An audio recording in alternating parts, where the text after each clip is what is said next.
made a submission to the municipal clerk by the due date, and for whatever reason they're not here tonight.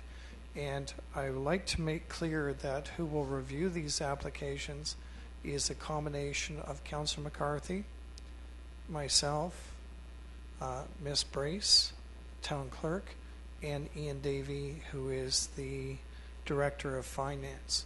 Together we'll ensure that all applications have met all criteria, and if that is deemed to be so, then we will forward these applications in a logical order for Council's consideration during the budget.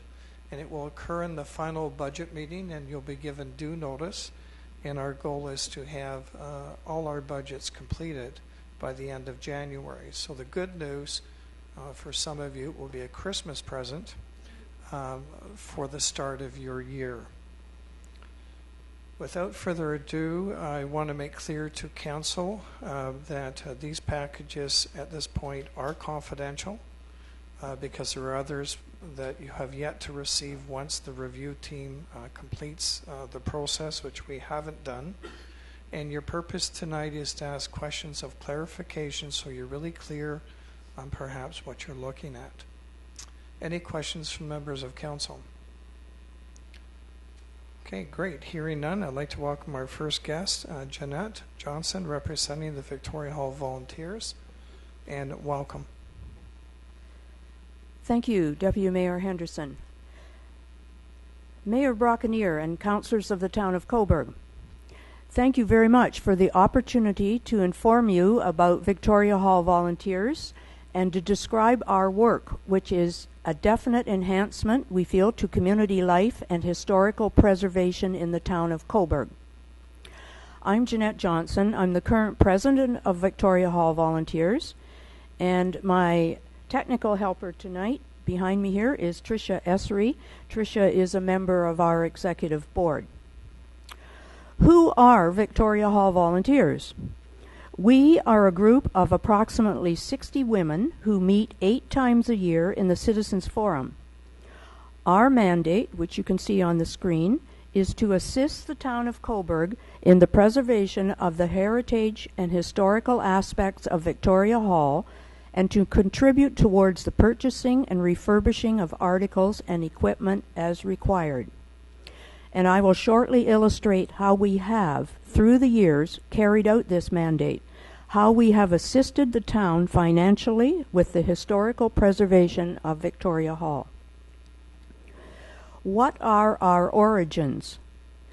This building where we are tonight is a National Historic Site designated by the Government of Canada.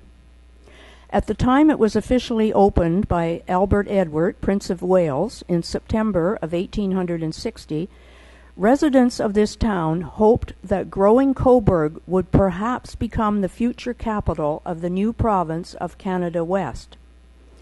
These great expectations prompted the municipal government of that day to construct this magnificent town hall in the neoclassical style. However, Coburg's future did not follow this hoped-for path. 100 years later, by 1971, municipal offices had to vacate this building because it was in such an unsafe state of disrepair. But determined not to let this architectural gem of pre-Confederation Canada be demolished and disappear forever, the Restoration Society for Victoria Hall, under the leadership of Deputy Reeve Lena Field Fisher, began the campaign to save the building. A renovated Victoria Hall was officially reopened in 1983 with a grand ball attended by Governor-General Ed Schreier. And you will remember that in 2010, Victoria Hall Volunteers organized another grand ball to celebrate the sesquicentennial of Victoria Hall. It is clear we would not be present in this council chamber in Victoria Hall tonight without the action taken by the Restoration Society and subsequently our organization. In fact, Victoria Hall would not exist. Victoria Hall Volunteers owes its origin to the Society for the Restoration of Victoria Hall. Several members of that group founded the Volunteers in 1975. Marion Hagan, a highly respected Coburg woman who received the Queen's Diamond Jubilee Medal, among other honors, was very active in the Restoration Society. Marion became our first president and was our only life member. Sadly, Marion died last week. How do Victoria Hall volunteers assist the town of Coburg with the heritage preservation of Victoria Hall? Since our beginning in 1975, we have organized many fundraisers held here in the hall. All profits from these have been donated back to the town for the use of improvements to this building. Our first fundraiser in 1975 was a theater night held at the Park and Capitol Theaters. Our Viewpoint and Garden Series lectures entertained and informed the Coburg public for many years, while also raising substantial funds. Wine tasting evenings, house tours, all these projects, organized by our capable volunteers, have brought quality to the life of our town and many hundreds of supporters into Victoria Hall. We have introduced our community to many people outside our area, our local area. 2 successful events were held here in 2016 this year. Ooh La La Springtime in France celebrated the arrival of spring with a French wine and cheese event in the concert hall. Last month, in October, we presented food, farms, tour, and tastings, showcasing the food of Northumberland County. We have twice been supported in this latter project by the County of Northumberland Economic Development and Tourism. We have plans to hold 2 fundraising events in 2017, commemorating the celebration of Canada's 150th birthday here in Coburg. These 2 events, like those in the past, will be presented with efficiency, elegance, and style here in the concert hall. Why are Victoria Hall volunteers vital to the town of Coburg? We have contributed over $36,000 to the restoration of the clock tower. We have purchased the 2 concert hall pianos for $32,000. Our donations refurbished the furniture in these council chambers. In 2009, we restored the kiosk in front of the hall on King Street. We have contributed $36,000 to the purchase and repair of the blinds in the concert hall. In 2014, we paid $13,000 for the 2 new display cases in the Lena Field Fisher foyer. We have also donated to lighting and flooring refurbishings in the Art Gallery of Northumberland on the 3rd floor of this building. So far, in 2016, we have paid for new hardware on the front doors of Victoria Hall, and we will be paying the cost of the replacement of the globes on the light fixtures in the foyer, staircases, and courtroom. These are only some selections from the long list of contributions which you can see on the screen. I will give you a few minutes now to look at this list.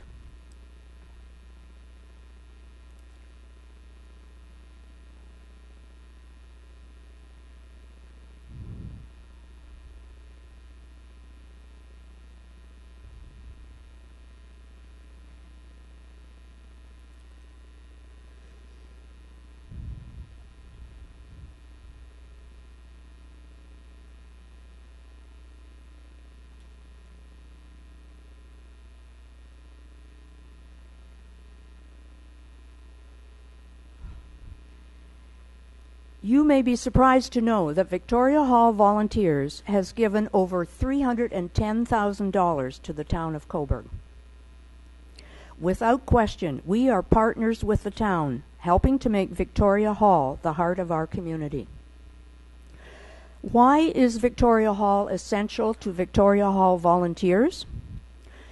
Victoria Hall is our home. We use our home for our meetings and our fundraisers. We watch with pride the improvements to our home and know that we have helped with these. We enjoy bringing people together, entertaining and meeting them here, proudly showing off to everyone who attends our events this historical, architectural treasure that is our home, Victoria Hall, the Town Hall of Coburg. We are thankful to the Town of Coburg for supporting us through all the years since 1975 by letting us make our home here in Victoria Hall. We can be in no other place. Is there any other town in Ontario which has such a magnificent reminder of its history as we do? How fortunate we are to be present here tonight in Victoria Hall. Mayor Brockenier and town councilors, you can see that Victoria Hall Volunteers has dedicated over 40 years helping you with the maintenance and historical preservation of Victoria Hall. This dedication continues now and into the future. With our support for each other, we will continue to safeguard our town treasure, this star of Coburg, Victoria Hall. Thank you very much.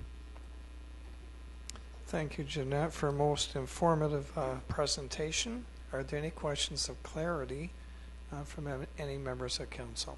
Councillor McCarthy? Thank you, Deputy Mayor, and clarity as well for councillor members. Thank you, Janette, and the Victoria Hall volunteers. I just want to remind council members that Victoria Hall volunteers were part of that group of grants that were under the concert hall, and the same amount was put into the budget every year. Only with our new policy, we had to roll them into the application process, and it was a daunting idea and process, but it was quite wonderful, and I thank them for doing it because, in fact, it's pretty close to what they need. And I want to point out to council as well, they are very special to the town of Coburg. They have a bylaw that ensures this grant, and that is very, very unusual, and we found the bylaw. But in being open, transparent, and accountable, we now have all the numbers as well as the bylaw. Just one quick question, if you don't mind, Deputy Mayor, through you to one of the members. The in-kind amount of, I believe it's 12,500. What organization is that from? Sorry. Janette? What organization is that from? The in-kind grant? Yeah. It's 1,000. It's just under the Town of Coburg Municipal grant, and underneath it's in-kind support of 1,250. Is that known, the source of that grant? Do we have that? If not, that's fine. That's what this meeting's about, is we just kind of try to clarify things, and we have time to get the answer to that before it goes forward to budget. Oh, maybe we have an answer.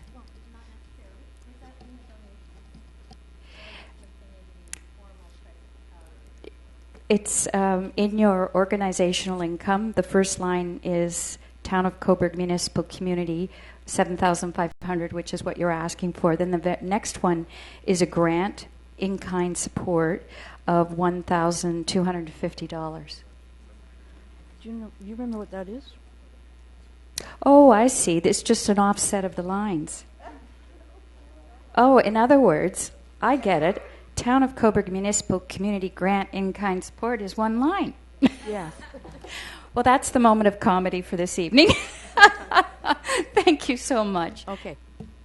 Thank you. Are there any other questions from members of council? Councillor Darling? Yes, again, thank you for a wonderful presentation.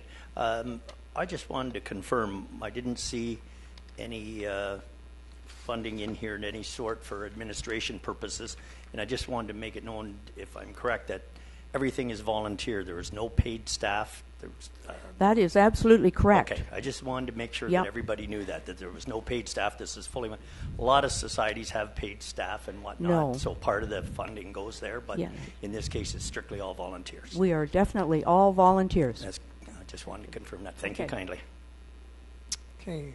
Councillor McCarthy?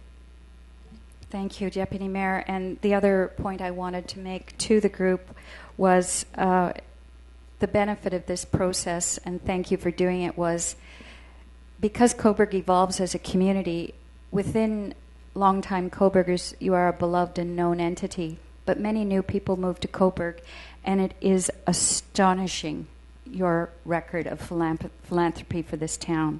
And now the public has it, and I believe it's live streamed, so everybody knows what the Victoria Hall volunteers have done, and I thank you for that.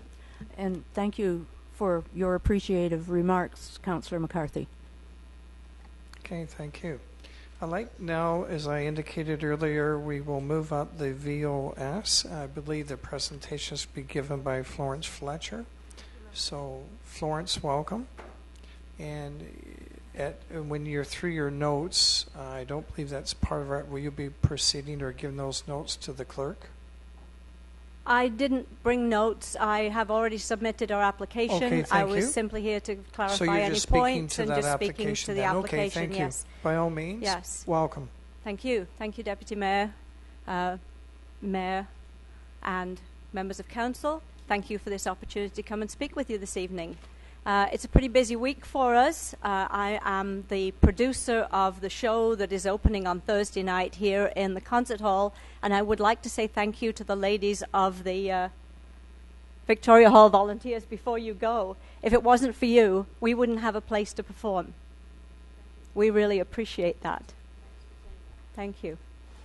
The concert hall at Victoria Hall is our home and has been our home for the last 27 years. We perform regularly in the concert hall and almost exclusively in the concert hall. We have been performing there between one, sometimes seasons have only one show. Other seasons we've had 6 shows in the season. This season, our season starts in the fall and goes through to the summer. This season we're doing 3 shows. As I said, White Christmas opens in November on the 14th. We have a couple of shows coming up next year. We are, I believe, the largest renter of space at the concert hall. When we come in for a show, we rent about 24 days each time we come in to do a show, and we pay our rental rate as designated for a non-profit group. We are a registered charity as the Victorian Operetta Society, which is the name we started with 27 years ago because we did GNS Operetta at that time. But the group has evolved. Things have evolved. We now go by VOS Theatre, which is a little easier to think of and say, and for people to write down. We plan next year, because 2017 is the sesquicentennial year, we plan on doing something a little different. We are bringing back summer theatre to Coburg. We're putting on a musical presentation of Anne of Green Gables, and that will be in July. We are also doing something that we haven't ever done before. We're doing a presentation of a new play that has not been produced before. We are putting on a presentation of a local author, Linda Hutzel Manning, has written a play, A Certain Singing Teacher, and we will be presenting that on February 10th and 11th in the concert hall. So those are 2 new things for us. We haven't done summer theatre as a full production in summer. We did a summer festival many years ago, but we haven't done a full production for a full 9 performance run in the summer, but we are looking forward to that. We are a volunteer group. We have no paid staff. We do, on occasion, bring in experts to increase our knowledge in various areas and pay for workshops or pay honorarium to a choreographer or a director in order to develop our group so that we have more expertise in any certain area. Generally speaking, the amount of honorarium we can afford to give them probably pays for their gas to come from wherever they live to Coburg. So it's not a lot of money that we pay out. However, having said that, productions generally cost, a musical production generally costs between $40,000 and $50,000 to mount. Our royalties are always in US funds, which has been very difficult over the past few years. It's added a good 30-35% onto our expenses for royalties. the royalties for Anne of Green Gables were over $10,000, which we had to pay before we could say we were going to do the show. You can't legally say you are presenting a performance until you have paid the royalties. So that is all done. We would like to have council recognize that the arts, culture, entertainment is an economic driver for the town. Our current production, all 3 matinees are almost completely sold out. The last time I checked, there were 10 tickets left available for the 3 matinees. Our evening shows still have some tickets available. A lot of those matinee shows are going to be attended by bus groups who are coming from various and sundry places all around us. Some travel as much as an hour to come and see the show. So we're bringing people into town who will hopefully go to local restaurants, may well go to local stores and shop. We are bringing an economic benefit into the town with the productions that we put on. We also try as much as we can to spend any money we spend on productions locally. We make an extreme effort to do that. There are many things we cannot get here because they're specialized and there are no theatre shops in Coburg. Maybe we can encourage some entrepreneur to come and open one. So I just want to let you know that we support the town and we look forward to support from the town. We have had grants, municipal grants through the concert hall grant process, as Deborah pointed out earlier, in the past. So this is a new avenue for us, and we are hopeful that you will see the benefit to assisting us again this year. Thank you for the opportunity to come and speak with you this evening. Thank you very much. Thank you. I now have 3 soldiers to go and fit with uniforms. Are there any questions or clarity from members of council? Councillor McCarthy? Thank you, Deputy Mayor. I was just wondering, because I haven't seen the application yet, will we be able to get a copy of that to all of council at a certain point? The answer to that is yes. Any other questions from members of council? Councillor Darling? I'm just curious to the amount. We've had a little presentation here, but we haven't even heard it. The request was for $5,000. Okay, thank you. Okay.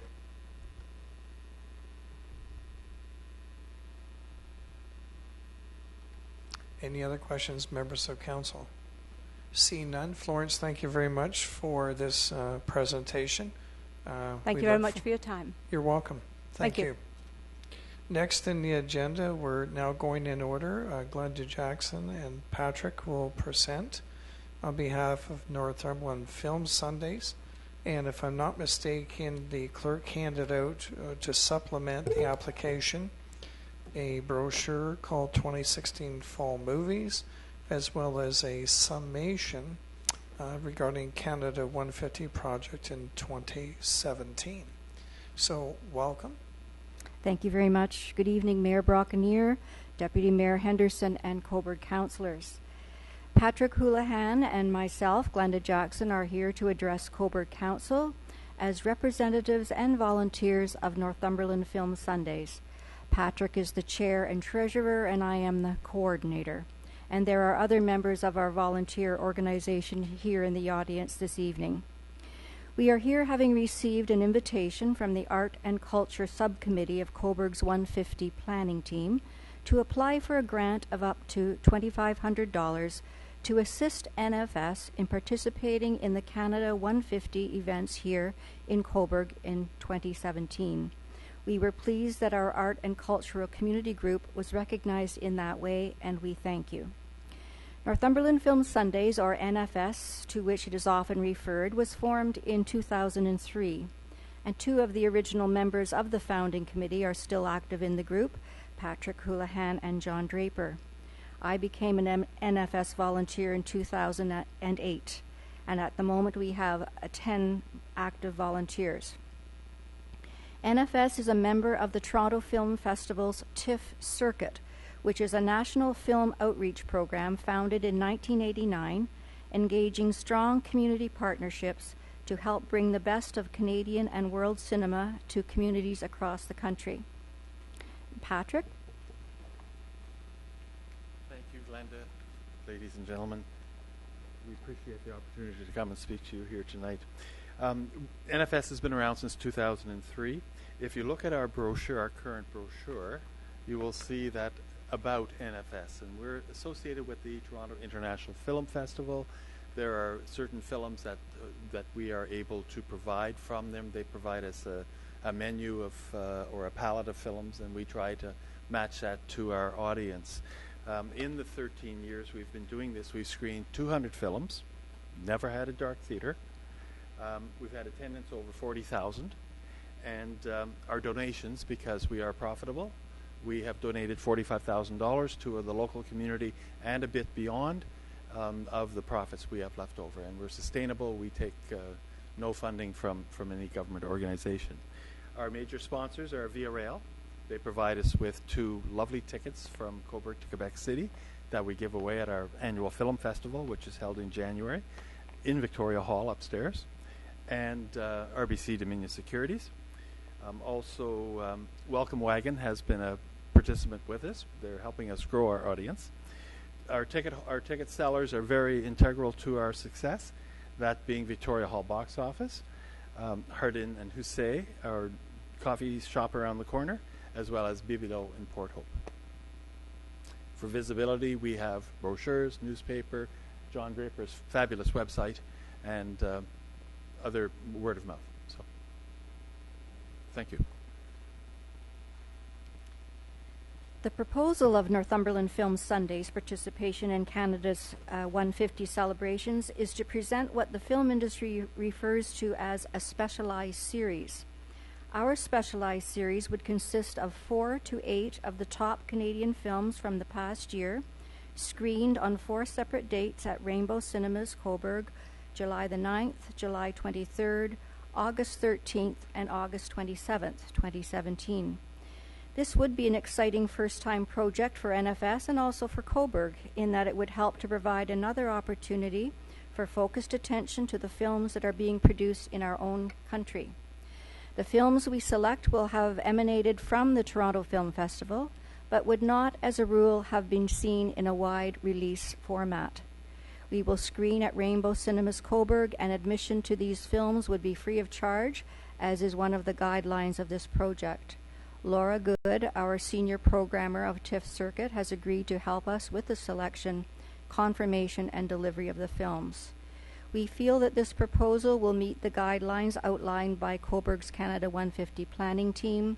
It reflects the mandate of the Toronto Film Festival's TIFF Circuit, of which we are a member. It would help to encourage people to become more aware of filmmaking being done in Canada, encourage community participation in film as a cultural artifact, and celebrates arts and culture in Canada. Thank you very much. Thank you both. Are there any questions of clarity from members of council? Councillor Rao? Yes, thank you for the presentation. And I just looking at the draft budget that you have, and it says revenue of $10,500, but your expenses are $12,700. Is that the donation that we're looking at, or is it just the $500 that you're asking for? We were asking for $2,500 if possible. $2,500. Okay, thank you. Sorry, I just want to be clear on that. Is your request for $2,500? Yes, please. Okay, thank you. I just want to note the correction on the page submitted then. Thank you. Thank you. Councillor McCarthy? Thank you, Deputy Mayor. I'm just going to need some clarification here as well. So on the second page, it's asking for a grant of $500, but it's actually $2,500. Is that correct?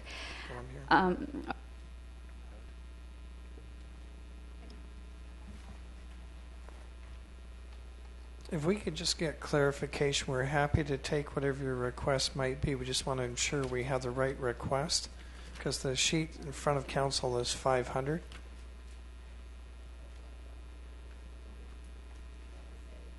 It was 2,500. I'm sorry. Okay, thank you. That's all we Clarify. need. Thank you. Any other questions of members of council? Councilor Yes, just McCarthy? clarification, and thank you, Deputy Mayor. The Canada 150 Committee for Coburg had a process by which community groups applied for funding, and indeed, I know this is the impetus for your application. And if I remember correctly, we just missed the deadline with your group. Is that what happened? That the idea for what you wanted to do for 150 came after it? Do you remember? I think at the time of application, we wanted to make sure that our application was in before we had finalized all the details.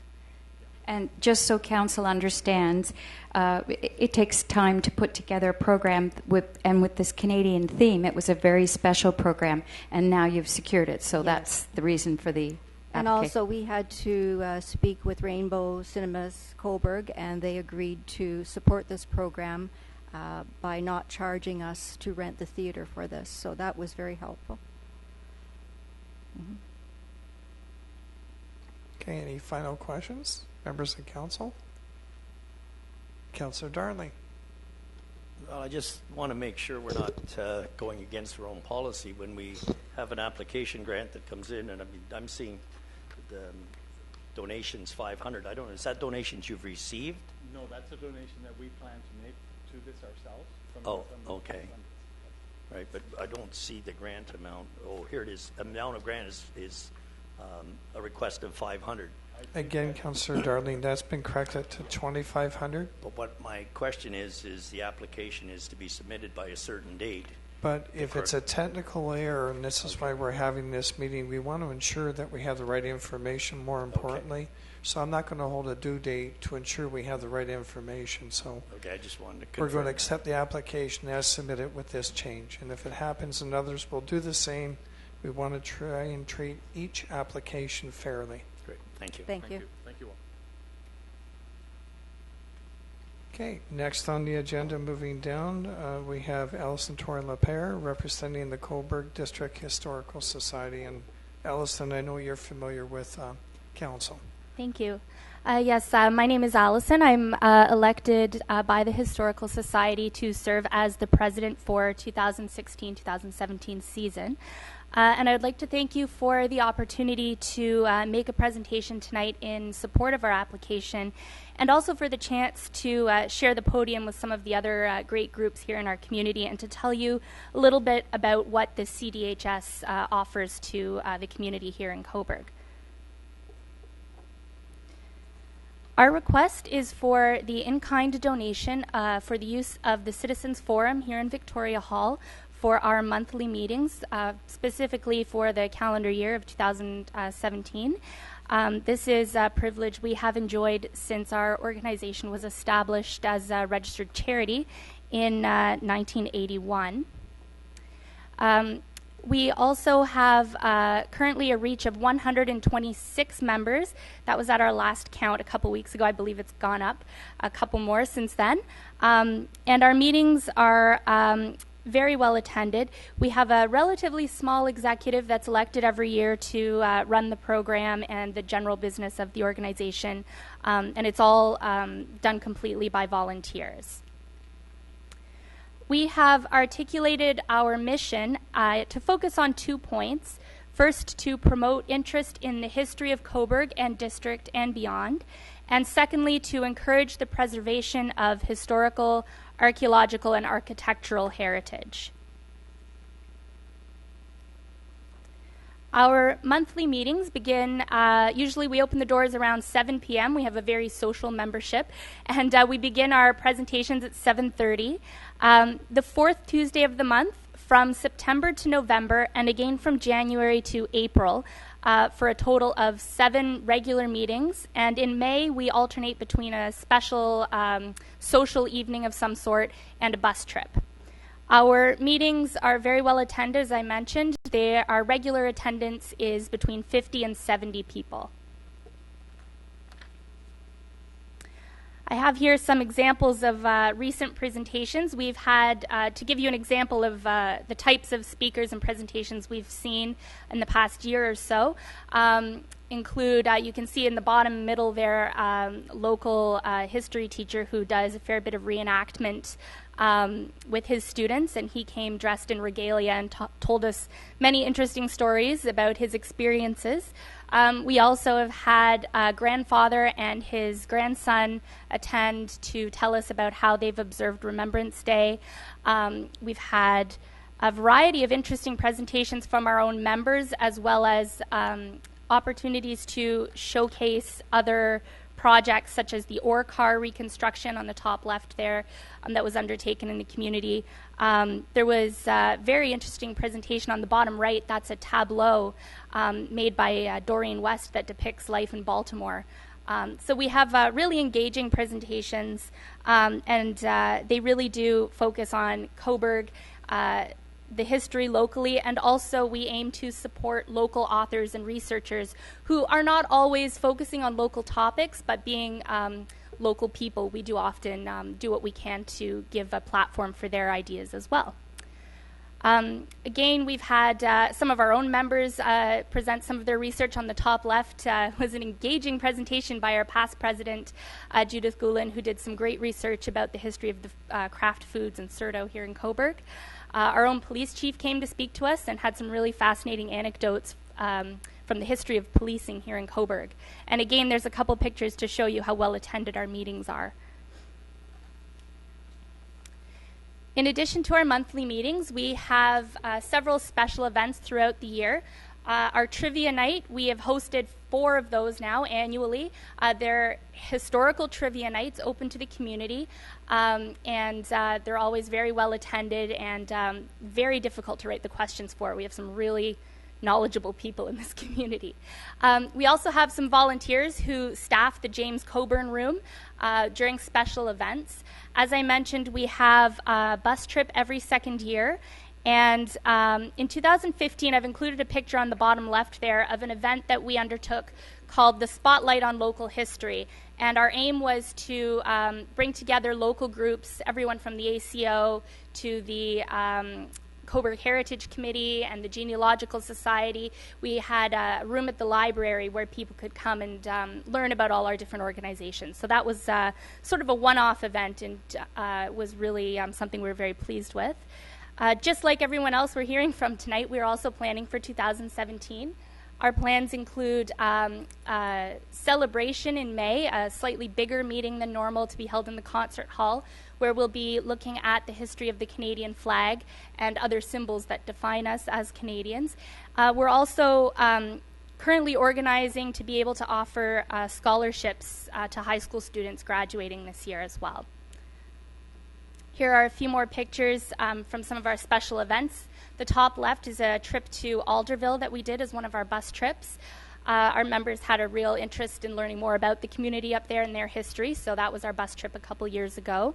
The bottom left was during Doors Open, an event here in Coburg, where one of our members was kind enough to share his extensive collection of photographs and postcards of Coburg's history. We often have show and tell nights where we invite our members to come and share artifacts from their own collections or stories from their family histories, and those are always very well attended and very fascinating events.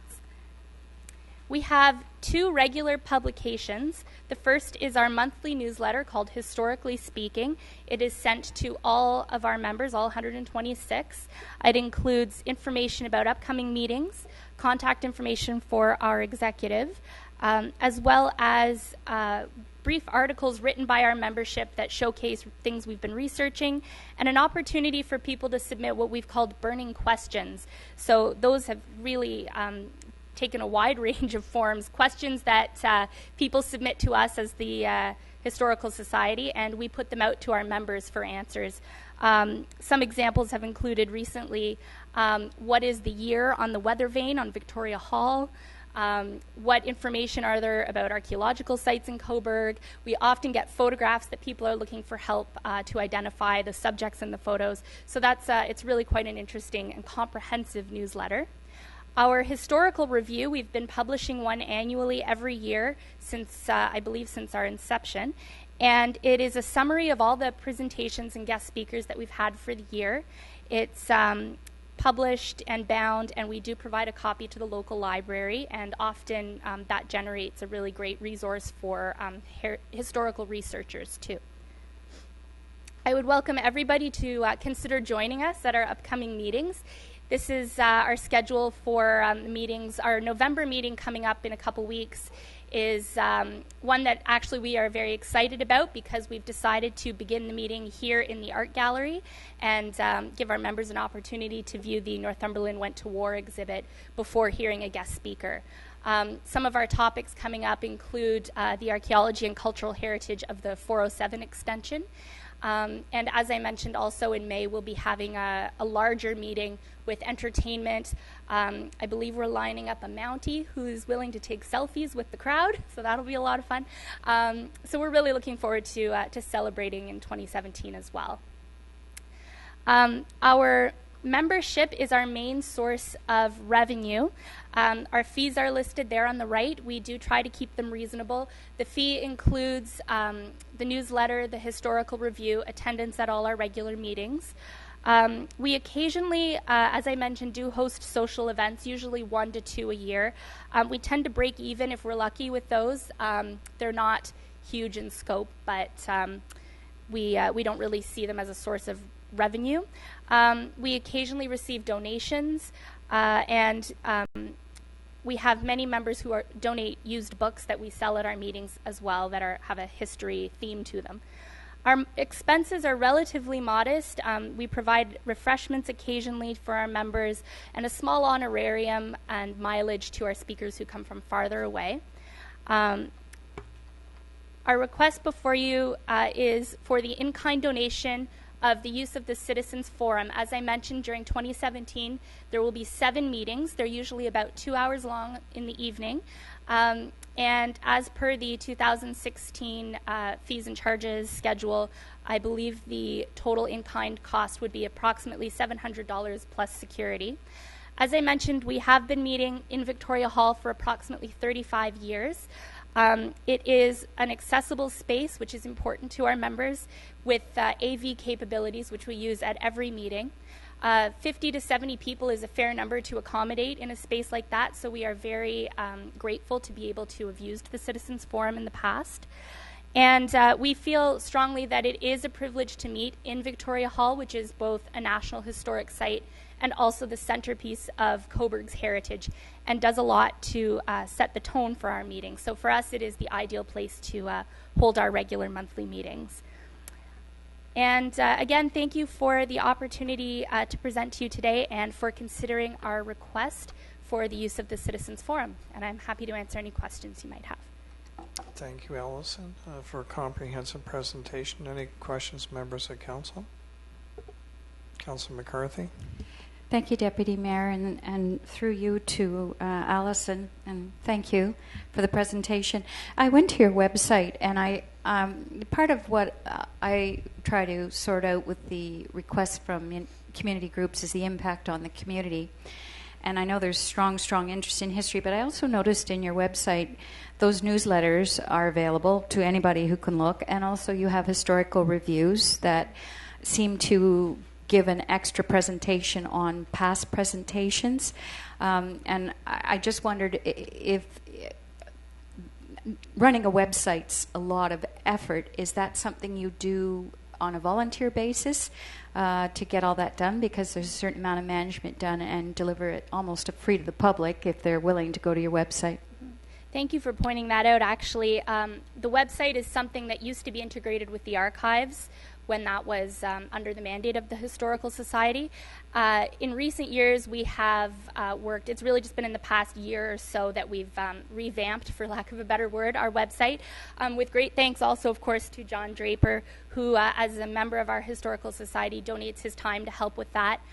We have some members of our executive who also work to provide some of the content as well, to liaise with Mr. Draper to make sure that that happens. As president, I get emails frequently from all parts of the world, people with their own burning questions, and they're doing their family history or research, and the website is usually the first place that they come across. So we do our best to keep it current with local resources and also links to other groups in the community, such as the Genealogical Society, for example, that might be useful to direct people to as well.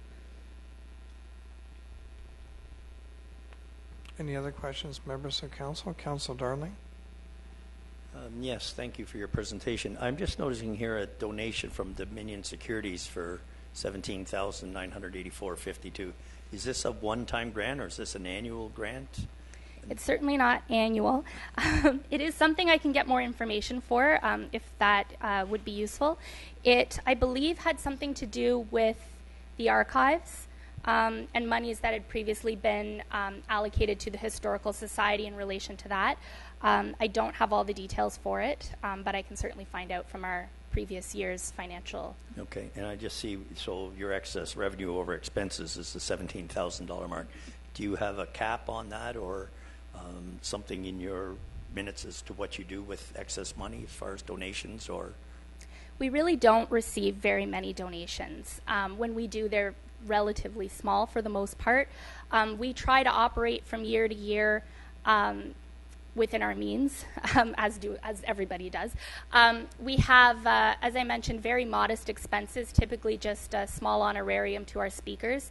Our biggest expenses would be for social events, scholarships that we're looking to offer, and so forth. And really, it's the executives' part of their mandate when we're operating during the year to look at whatever expenses might come in. But we're fairly predictable because we don't have really that much that we spend money on regularly. We have an insurance policy that we do have, some major expenses in that sense. The bus trips tend to sometimes operate pretty close to breaking even.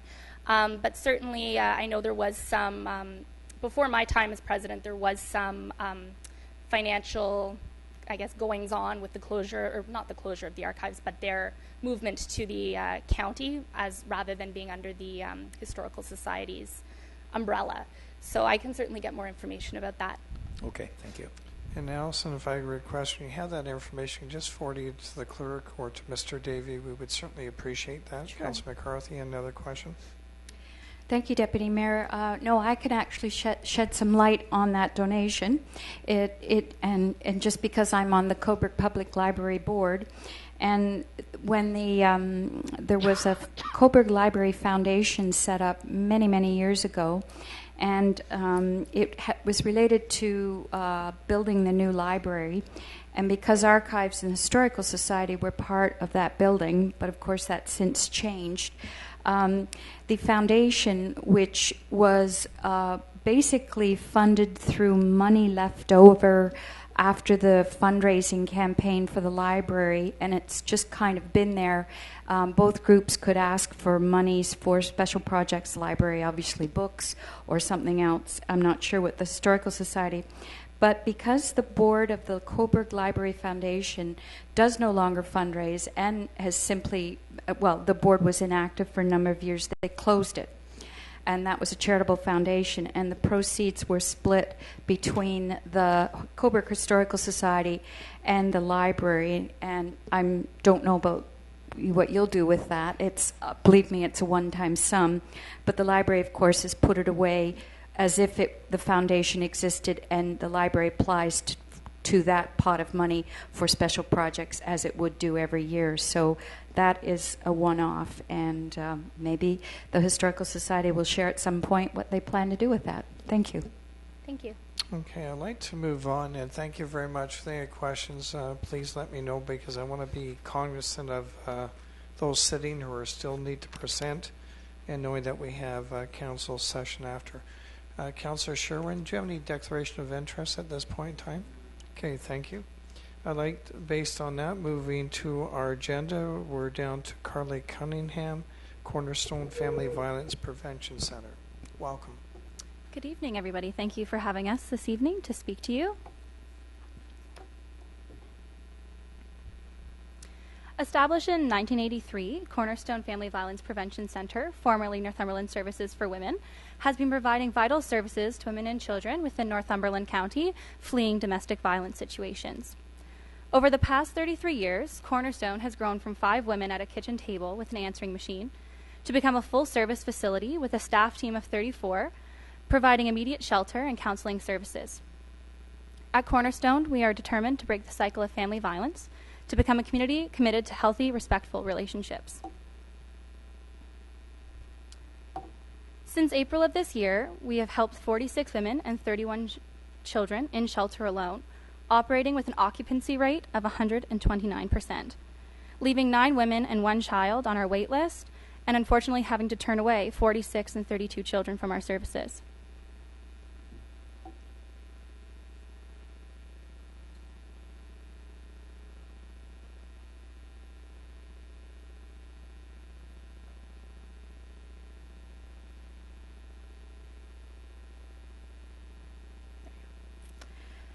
Cornerstone has 6 sources of funding: the Ministry of Community and Social Services, the Ministry of the Attorney General, Northumberland County, United Way Northumberland, grants, as well as fundraising and donations.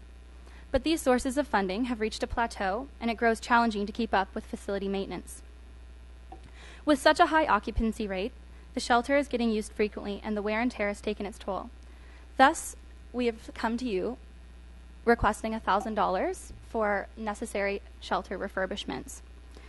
With such high occupancy rates, the shelter is getting used frequently, and the wear and tear has taken its toll. Thus, if awarded the $1,000, we have requested from the Town of Coburg Municipal grant. The funds will support minor but necessary refurbishments to the shelter. We ask that you consider Cornerstone when planning the allocations of funds this year, and together we can create a place where hope may grow. Thank you, and I now welcome any questions you may have. Okay, thank you. Are there any questions from members of council? Boy, that's the quickest one tonight. Oh, No. too quick. Councillor McCarthy. Thank you. Thank you, Deputy Mayor. Cornerstone, and through you to the presenter, thank you. Cornerstone was one of the organizations that received some funding for the use of Victoria Hall. And I gather it was for fundraisers that occurred there. And I see you have a fundraising and donations line of $207,000. So just to be clear, your request is not about a reduction of fees for Victoria Hall to raise funds, but actual money towards repair of the building. That's correct. And I believe for council that's a very new type of request from Cornerstone, and appreciate that, but just wanted to put the application into perspective. So thank you. Any other questions? Seeing none, thank you very much. Thank you. Next, moving down the list, someone who's very familiar with council chambers, Joan Chelovich, our former mayor, Coburg Museum Foundation. Welcome, Joan. Thank you, everyone, and I will try to be brief because I know you've got more work ahead for the evening. Our request from the museum has been shared with you on paper, and I just will take a few minutes. I'm not going to share the whole written report, but I'd like you to look at the breakdown, which we call the planning forecast for next year, and at the 2017 request line, we are requesting again the $10,000 grant. $3,000 of that goes towards payment of the municipal tax, so you get that back. This year we've reduced by $1,000 the amount that we will be requesting to supplement the summer seed student program. That is the only paid help that we have. The rest of our is all in kind, and we have a board of 10, and we have active volunteers of about 60. We're seasonal, so it's from May 24th weekend through to Thanksgiving, and that's during the time when we need to have our volunteers arranged. The capital projects that we are asking for assistance with are listed there. Doors and windows for the exhibit hall. They're there. They're very old. They're very drafty. So this will help us if we're able to make that improvement for 2017. We also would like to seal the windows in the cottage, and so together that project for window repair is about $5,000. The other outside, the other item is, now let's see now, metal frames for community outreach. We have a lot of exhibit boards now, and we've been asked to share them around the town. And we can't take them out because we need the frames within the exhibit hall so that we can have summer exhibits. But if we are able to get some standalone metal frames, we will be able to share them with the community center, with the Northumberland Mall, possibly sometimes here in Victoria Hall. Our exhibit panels are really good, and you do see them out and around the community now, but we can certainly do better if we have those frames. The other item, I think that's probably it.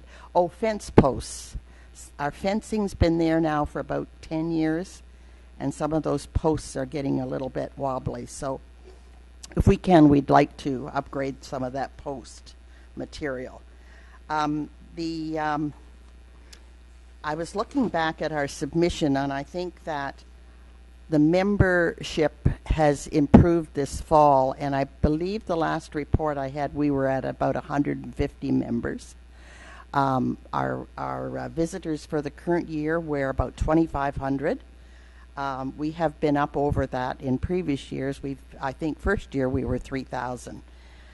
One of the challenges we have is that we would like more local people to come down to the Heritage Center. So we're going to be working on that. And that's why it's important for us to have change of exhibits every year. Because for local people, if you've seen it once, you're not likely going to come back if it's going to be the same thing every year. So we do try to create interest. We are working closely with the 150 Coburg planning program, and so we will have some extra activities for 2017, new exhibits, and we also have a plan to produce a Coburg Canada booklet that will talk about the development of of Canada, and particularly in this area over the years. And that booklet will go to every household in Coburg. You'll see that in the submission, I've indicated grants that we've applied for, and funding that some of it we have $2,500 committed from the Coburg 150 group. The other activity that the board has had just recently is that we do have a new strategic plan. We have a lot of projects that come to us. The ore car was one of our projects, and that group operate without asking for funds from us. Individually, the members of that group have actually provided all of the materials that were required for that ore car. And they intend to try to continue this winter to produce a model of early Coburg. So it'll be similar to the picture the photo that you see around town and here in our building, but it'll be made in wood. So it's quite unique. We want to continue to engage with children and youth so that they can appreciate the heritage that we share with them. we need to continue to develop resources. And then finally, because there are lots of activities, we have made a commitment that we will only do 2 new projects over the next 2 years. We're kind of burning out some of our volunteers. So the funding that the town provides to us is very important. I think our visitors book will show you that the visitors that come are very appreciative of what we are displaying, the stories that we're telling, and with your support we can continue to do that. Questions? And as Joan indicated, are there any questions from members of council? Councillor Rowden? Yeah, just a quick one, and I know exactly what you're doing there, Joan. It's been an ongoing project for quite some time, and thanks to your committee, I know the history has been brought back. I see George has gotten a couple of the old railway ties that I led him in the direction for. Yes. He's going to try and tell all the history on that next year too. The first yes. railway that went from here to Harwood. Yes, George Parker has been a great asset to the museum board, and he is developing an additional exhibit for next year. As well, he's planning on taking a walk up that old trail. And so we're excited about that as well. There'll be an opportunity for a day's outing. Okay, any questions and clarity from members of council? Hearing none, thank you, Joan, for your presentation. Moving next to our list, we have Bruce Belair, representing the Coburg Community Garden Group. Welcome, Bruce. Thank you, Mr. Deputy Mayor. Good evening, Your Worship, Deputy Mayor, councillors, and staff. I'm going to try and be brief, but we're already on the 4th slide, and I don't think I can be quite that brief. Somehow it moved ahead. Because Council endorsed our group and supported the idea of putting a garden into James Tracy Park last year, I thought it's appropriate to give you an update on our first year as a group and our first growing season. I'm also going to, in the course of this presentation, issue a public thank you, and then I'll provide some additional information about our municipal grant application. So really from September through April was a kind of getting ready. I mean, we were putting together our budget, determining exactly the layout of the garden, and starting to raise funds to get ready for the growing season. In April, the real work started. We built 10 in-ground beds, raised but in-ground beds. Now, personally, I thought this was what we were going to do in 2016. I would have been quite happy to have put our toe in the water, built these 10 beds, found 10 gardeners, and see how that went. The rest of our planning group would have none of that, and felt I was being far too cautious, and so we moved ahead and also built 2 accessible growing beds, wheelchair accessible beds. You'll see in the upper left. And then because we had wheelchair accessible beds, we needed a wheelchair accessible path, and I'll talk some more about that later. And then Joel Kitely at St. Mary's, who built the wheelchair accessible beds, also offered to build us a shed. And that was just too good an opportunity to pass up. So again, we scrambled and madly went out and tried to find some more money to get materials.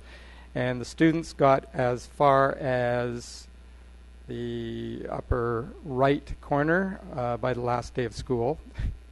But after we got the shed to the garden, we managed to complete it with help from a couple of people that were sort of friends of the garden, I guess, as well as some of us who were in the planning group. So we felt like we accomplished quite a bit in this first year. We're quite proud of how the garden looks, and I hope people will take the opportunity to go by and have a look at it. It's still quite presentable.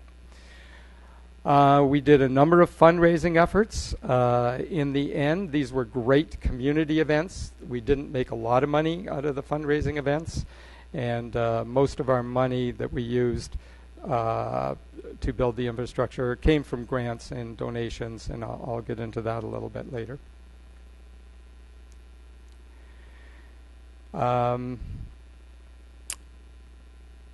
Again, some more of the community events. We mentioned Communities in Bloom. The Community in Bloom judges did come to our garden, and we think it was quite well received. We hope we played at least a small part in Coburg getting the 5 Blooms rating.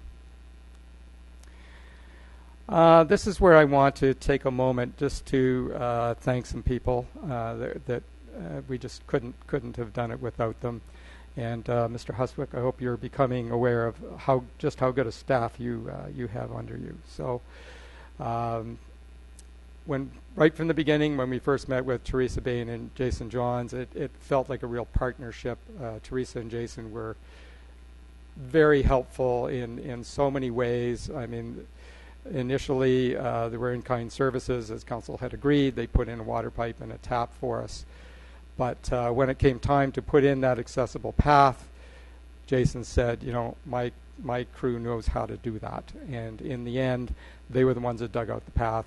We fundraised and provided all the materials. They laid them down for us. They did a great job. And I'm personally thankful, because if we would have been doing it ourselves, I'd still be out in the park hauling gravel. So thanks again to the Parks Department.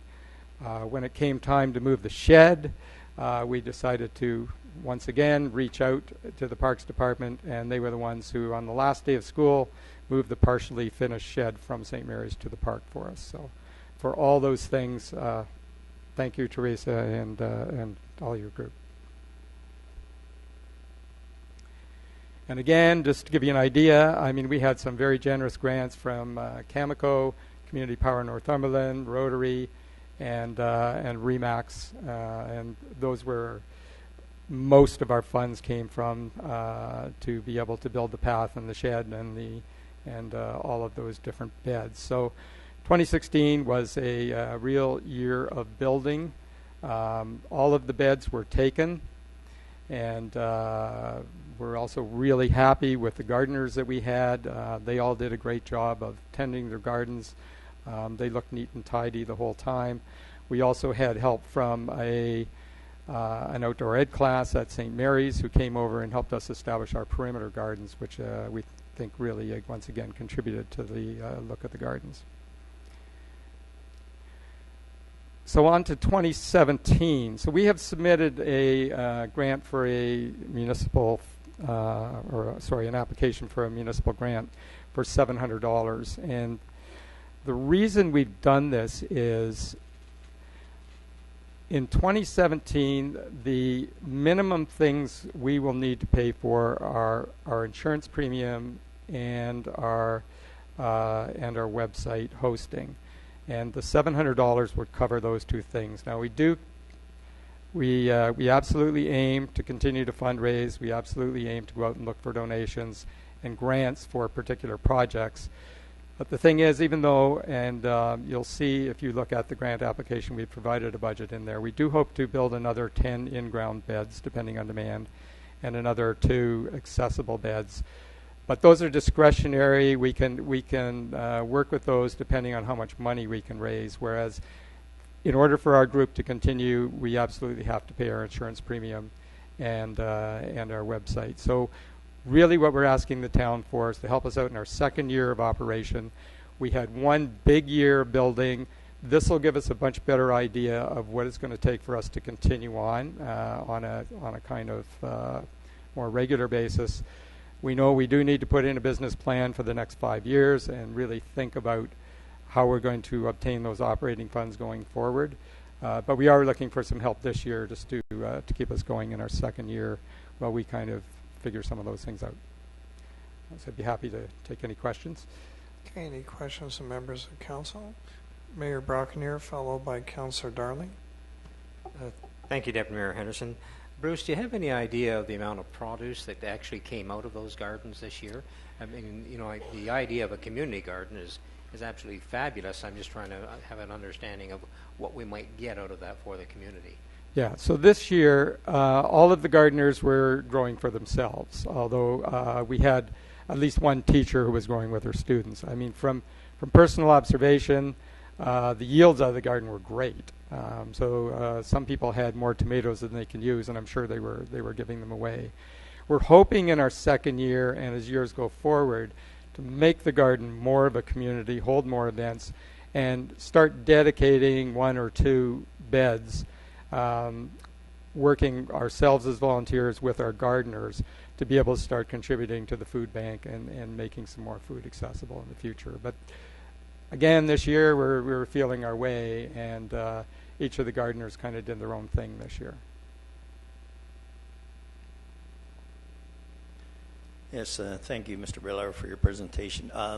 First of all, I'd just like to say congratulations in that you came to the town last year looking for a partnership to develop this, and you definitely came through with your part. I've been up to the garden several times. Each time I go up, I've seen improvements and whatnot. You've done a lot of fundraising yourself, and I think the amount that you come and ask the town for is very reasonable. And if that's all it takes for us to see that garden keep going, then I'm hoping that council will support it. But it's nice to see that you are doing fundraising yourself, and it is truly becoming a community garden. Thank you. Any other questions, members of council? Just 2 points, if I may, if my brain is functioning properly. I believe in the budget $3,000 is allocated to community gardens, so please, under Public Works, Councillor Round, please ensure that's correct. Or Ms. Bain, can you answer that? Yes, Deputy Mayor. The $3,000 is for the ecology garden. Okay, the ecology garden. Mm-hmm. Wrong garden. Okay, thank you. Equally nice, but wrong garden. Absolutely. Next on the list, just for information, and I know the volume that the Clerk's Department had to produce tonight for not only this meeting, but Council Committee of the Whole to follow. Just to note, please, I believe we're missing page 2 on this application. So we have page 1, page 3, but just for reference, I know my copy doesn't have page 2. So I don't know if any other councillors have that. So I'm just noting in case, that's all right, and just in case there's that to be noted. Thank you, Madam Clerk. Any other questions? Hearing none, thank you, Mr. Belair. Moving on to the agenda, we now have, it's Kate Lennon representing Northumberland Humane Society. Thank you. Yes.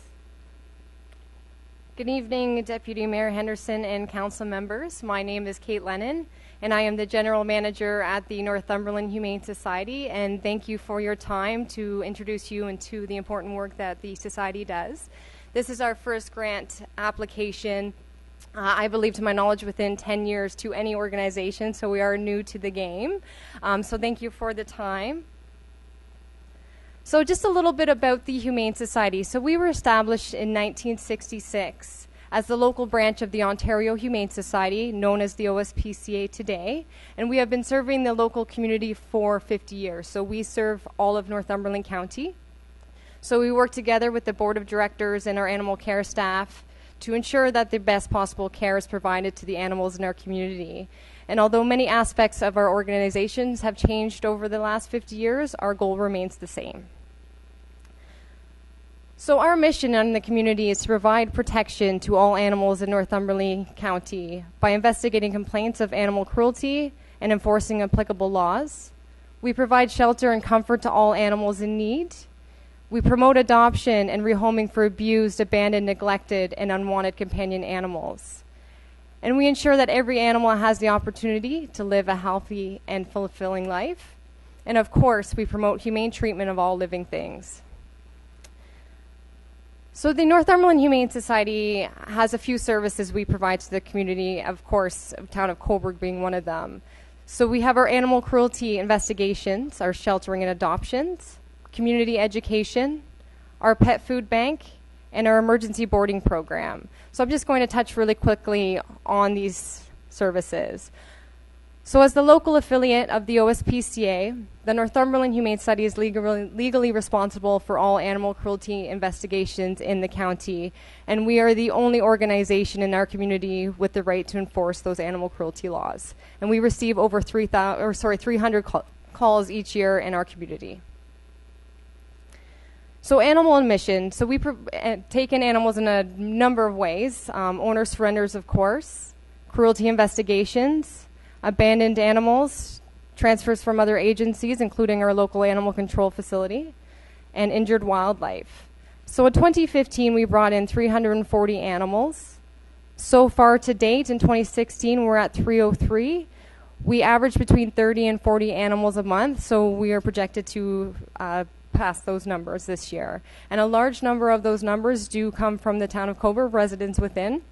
Our services are confidential, so any owner who's needing to surrender their animal to the society or through investigation, it all is remained confidential.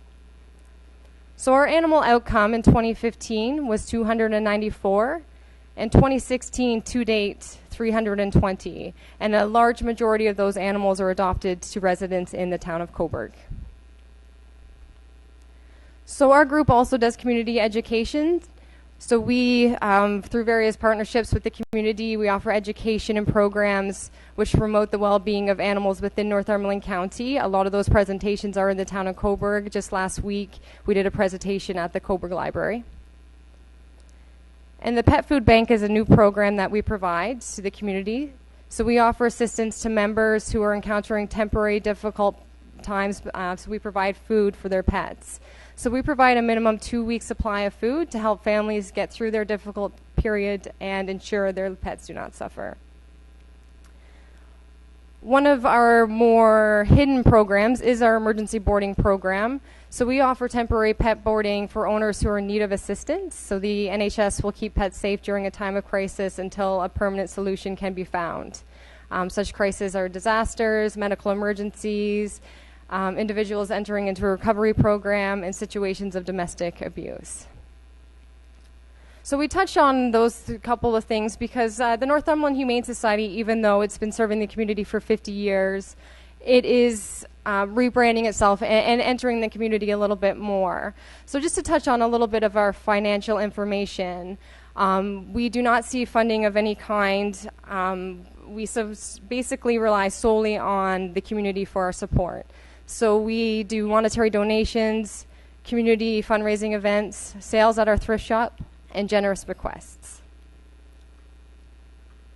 So why additional funds are needed? So today we are asking for the support of the town of Coburg for 2 different aspects of our organization.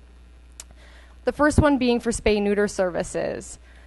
So approximately 75% of the animals that enter our care are not already spayed or neutered. So the Humane Society is spaying and neutering all animals when they come in and before they are adopted out. So taking in over 300 animals, that's a large chunk of those animals that are needing spay and neuter services.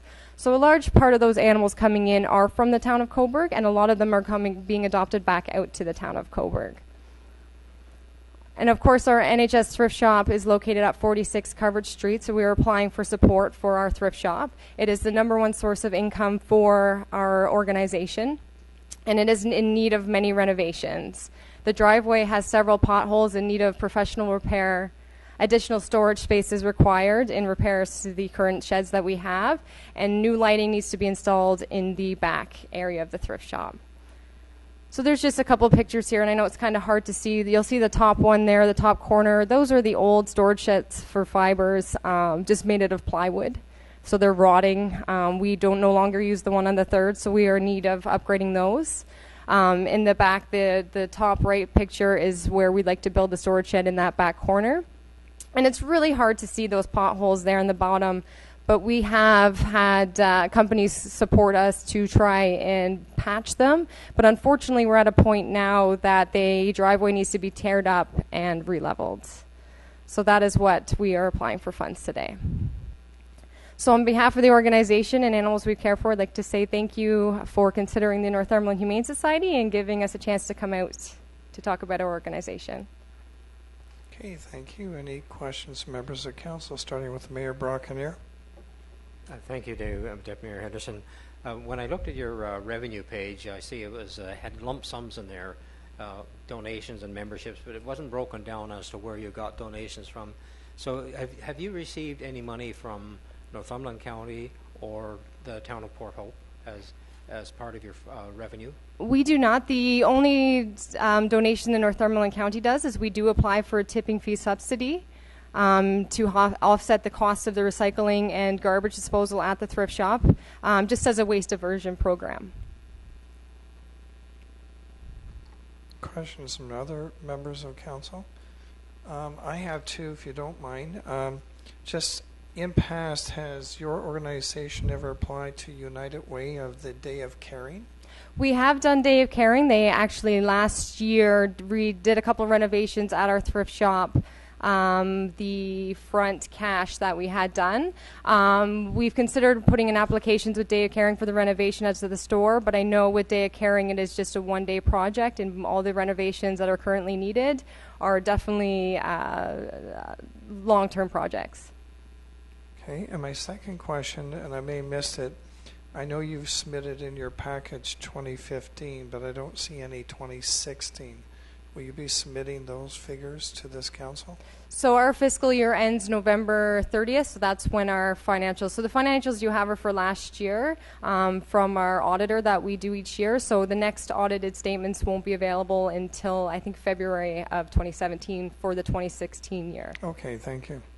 Any other questions, members of council? Hearing none, thank you very much. Thank you.